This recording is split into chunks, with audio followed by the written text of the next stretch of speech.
ภาษิตกำข้าวกำบะเก่าล้านนา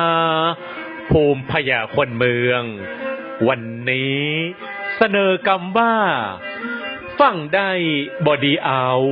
เผาไม่บอดีกิน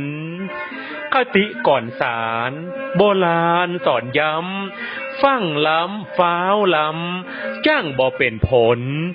ยะหยั่งฟังฟ้าวจำอ้าวสับสน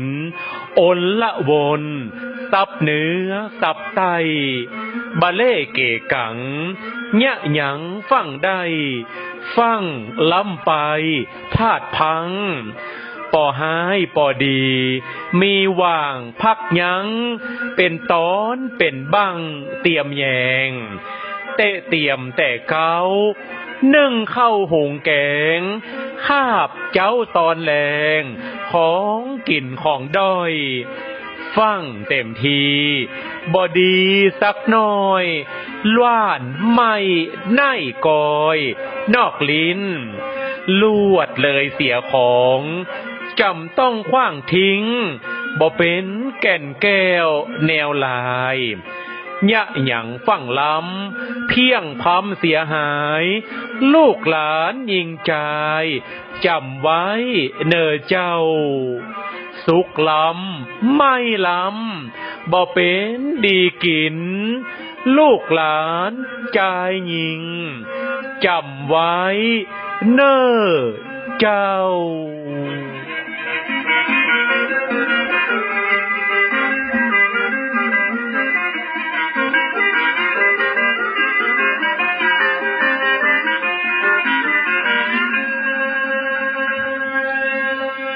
ฟังล้ำบ่ดีเอาเผาไหม้บ่ดีกิน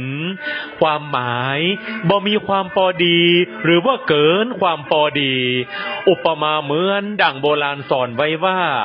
ทำสิ่งใดฟังหรือว่ารีบจนเกินไปผลออกมาก็มักจักบ่พอดีเหมือนกันกับเนี่ยว่าแหมกินสุกล้ำไม่ล้ำก็บ่ดีกินคติสอนใจกระทำสิ่งใดๆมอกพอดีปองามปอหายปอดีสมเปิงกวนกับกาละเวลาเป็นสิ่งที่ดี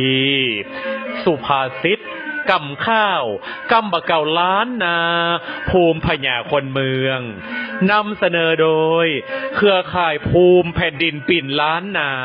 มหาวิทยาลัยเชียงใหม่ร่วมกับสถานีวิทยุกระจายเสียงแห่งประเทศไทยจังหวัดละปูน